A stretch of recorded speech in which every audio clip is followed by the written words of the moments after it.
স্বপ্নে নামপ্রাপ্ত জনের প্রতি শ্রী ঠাকুরের অন্তর্যামী ভাব প্রকাশ, এমন একটা ঘটনা ঘটেছে কুমিল্লা কান্দির পারস্থ প্রখ্যাত হোমিওপ্যাথিক ডাক্তার দীনেশচন্দ্র রাউত মহাশয়ের জীবনে। রোগী দেখা, অর্থ উপার্জন আর মায়াময় সংসার সাগরে ডুবে এবং বিষয় ভাবনায় মগ্ন থেকে ধর্মে কর্মে সে তরুণ বয়সে তেমন মতিগতিও ছিল না। বিশেষ করে কোনো বাধা ধরা নিয়ম মেনেও চলতে চাইতেন না, অথচ অন্তর ছিল সরল ও পবিত্র। এদিকে পরিবারের প্রায় সকলেই শ্রী ঠাকুরের চরণাশ্রিত হয়ে নাম কৃপা লাভ করেছেন। এ বিষয়ে তাকে বারবার বলার পরও তিনি উদাসীন ও অসম্মত। অবশেষে একদিন তার বরদা তাকে চৌমুহনীতে শ্রী ঠাকুর দর্শনে নিয়ে যান।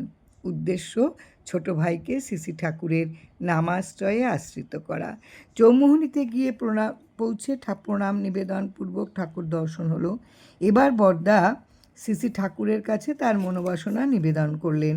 সম্মুখে দণ্ডায়মান ডাক্তারবাবুকে লক্ষ্য করে ঠাকুর স্মিত হাস্যবদনে বললেন, আপনার তো হইয়াই গেছে, নাম একই, যা পাইছেন তা নিয়াই থাকেন। শ্রী ঠাকুর নিশ্চুপ, সবাই নিরুত্তর। নাম আর দেওয়া হলো না। এক্ষণে ডাক্তারবাবুর বোধোদয় হলো, তাহলে কি এই সেই ওই যে বেশ কিছুদিন আগে স্বপ্নে এক মহাত্মা আবির্ভূত হয়ে যা শোনালেন তাই নাম? এটাই কি শ্রীগুরুর কৃপা মোক্ষলাভের পথের পাথেয়? আমি তো এতদিন স্বপ্নকে শুধু স্বপ্নই মনে করেছিলাম এবং মনের ভ্রান্তি ভেবে তেমন গুরুত্বও দেইনি। কিন্তু ইনি কী করে অবগত হলেন আমার স্বপ্ন দর্শন এবং ওই নাম প্রাপ্তির কথা? তাহলে তিনি কি অন্তর্যামী রামনারায়ণ?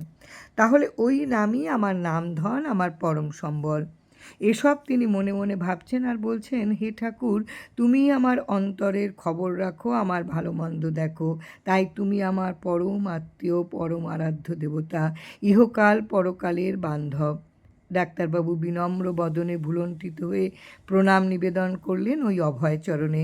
এরপর থেকে শ্রীনাম করলেন তার সার, করলেন ইহকাল পরকালের বান্ধব রূপে বরণ। পরম তৃপ্তি এবং পরিতৃপ্তি আর হৃদয়ানন্দে তারা ফিরে এলেন। ডাক্তারবাবু শ্রীনাম স্মরণে রেখেই চিকিৎসা কাজ চালিয়ে গেলেন, রোগীর সেবার মাধ্যমেও জীবন কাটিয়ে গেলেন। জয় রাম, জয় রাম। গুরু কৃপাহি কেবলম।